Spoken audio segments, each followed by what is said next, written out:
As a striker, you want to take penalties because it's a great chance to improve your goal scoring ratio. When I was at Leicester, I never got on them. We had a guy called Steve Lineker who was born, like me, way before you were, and he never missed. Then I went to Everton, they had Trevor Steven, he never missed, couldn't get on them. I went to Barcelona, they had Julio Alberto, he never missed either. I couldn't get on, I was desperate to get penalties.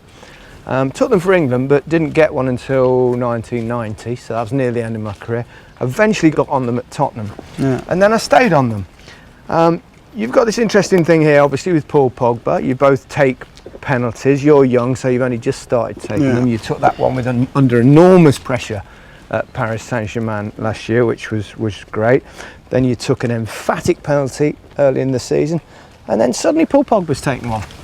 Now, to me, that puts a little bit of extra pressure on Paul Pogba because he's a confident player, he's a great player, but he stood there on the spot and he must be thinking inwardly, I really need to score this because Marcus Rashford scored in the last game, and then he misses, and then it goes to you, and everyone's eyes are focused on Marcus Rashford taking this penalty, and even though you don't feel it yourself, it probably adds a tiny percentage of pressure, even if it's 1%. As a penalty taker myself, and I'm just being really honest here, I would want to know that I was the penalty taker, come what may. If I miss, I'm still the penalty taker because that takes a wee bit of pressure off. I sense from you want to take them. 100%. You know, it's a tough one because nowadays the keepers are doing a lot of research. Teams are doing a lot of research. The staff. So for someone to take it for the all season round. But the great penalty takers do. You know, they don't. I mean, everybody misses. That's important to say as well. Everybody misses a penalty, and you've got to be brave to take them in the first place. Because you know at some point you'll miss them. 100%. But hitting the post the other day is not put you off taking penalties. No, not at all. And you've shown how. Let's not use the word ballsy. Let's use the word ballsy. You were ballsy enough to take one in the last minute against PSG. You were 20 then? I mean that showed enormous courage. I wasn't that nervous at the time. I was happy Did you get that. Nervous?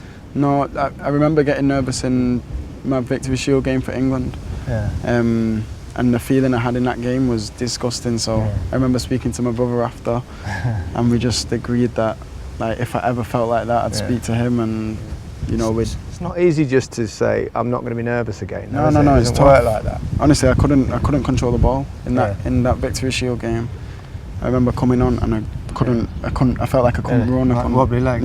Like you've been Space Jam. Exactly. And it wasn't a nice feeling. So I just remember after that game, and I've never had that feeling again. So.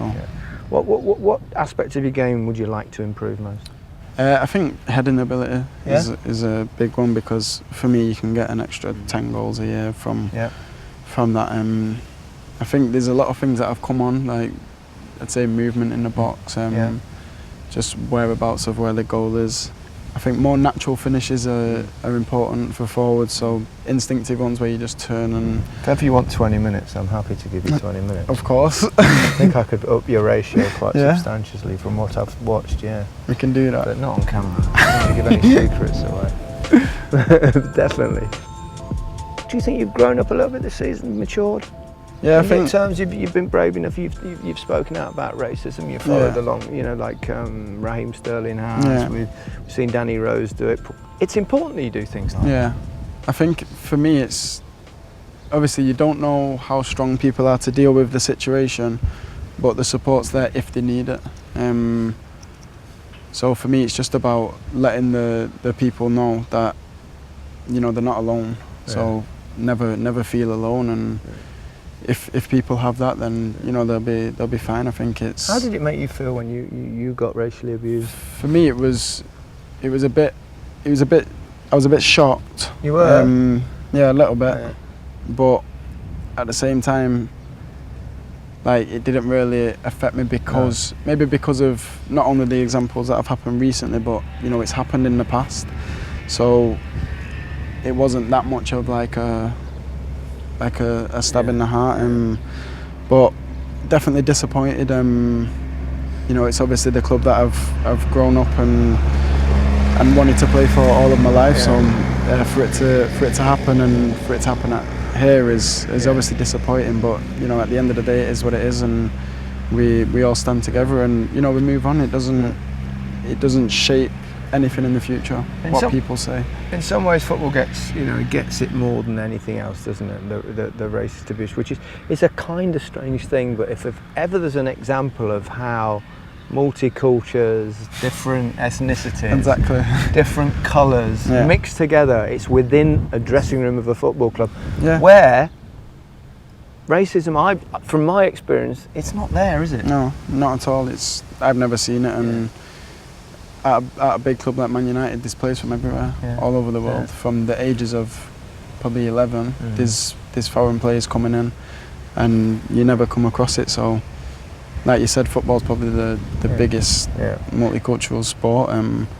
So, you know, I think people outside of sort of the football industry, they should pick up on little things like that. But you know, I think we're just looking for improvements. We want it to improve, and if we can start to see that, then I think that's the main thing. Did it encourage you to speak out, seeing what the likes of Raheem Sterling have been doing as well?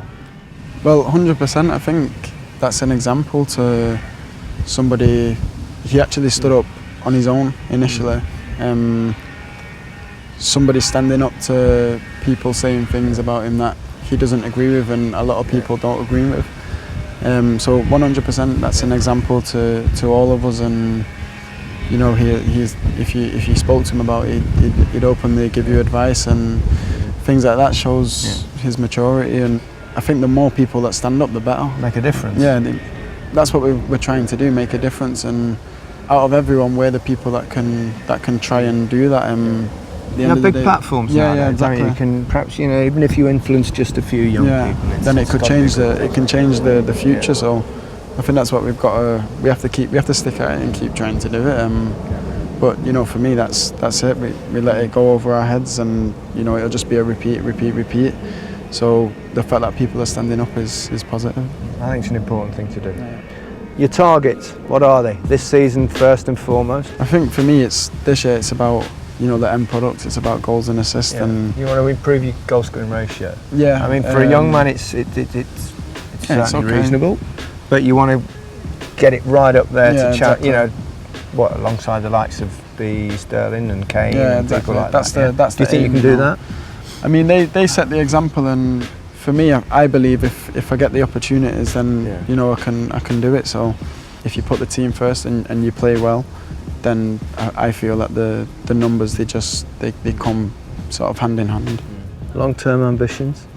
I think long-term Premier League's obviously a big one, and for this club, Champions League's a huge ambition. To get back in the Champions League, of course. Yeah, but you know, it's where Manchester United should be, isn't it? Yeah, 100%. You know, for this club, with the Premiership's obviously a huge one, and Champions League massive. So they're the two big ones, aren't they? How far do you think Manchester United are off? I mean, it's a work in progress, isn't it? Yeah, it's a work in progress, but I don't think we're as far off as what some people think. You know, these sort of transitions can take 2 or 3 years, or it can happen overnight. So for us, we've agreed to take it one game at a time. Even like targets for this season, we don't want to be like, right, let's try and win the league. We just need to focus on ourselves, and that's where you improve. We focus on ourselves, we improve game after game. Do you feel an improvement? 100%. I feel an improvement in not only me as an individual, but as a team. It's so clear.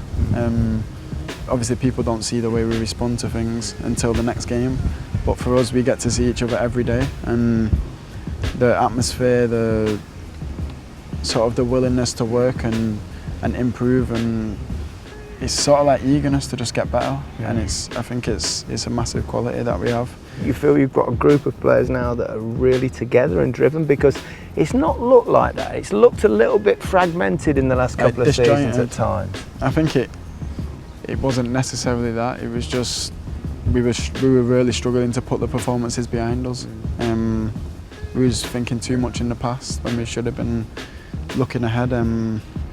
So yeah, that was the main thing, and we really don't want to be doing that. There's a lot of young players in the squad, and that's the last thing that you want to do. You used to be one of those young players, didn't you? You were looking on, what did you say? You were looking on these pitches here? Yeah, so you and start the first in the team far train. corner. Oh, you started in the far Yeah, corner. Of on course, the you'd have to 11s. work further, wouldn't you? Yeah. And the first team around here. No, that corner. That corner So over you there. start there. You go up Did the you age used to? Did groups. you have a little eye on him? Yeah, you Yeah.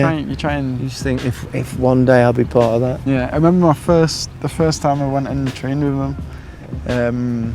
He was about 15, and we didn't touch the ball. And honestly, the way we was all speaking about the training session after, you'd think that we've scored we've scored goals in the first team. Yeah. But it gave us all a massive lift.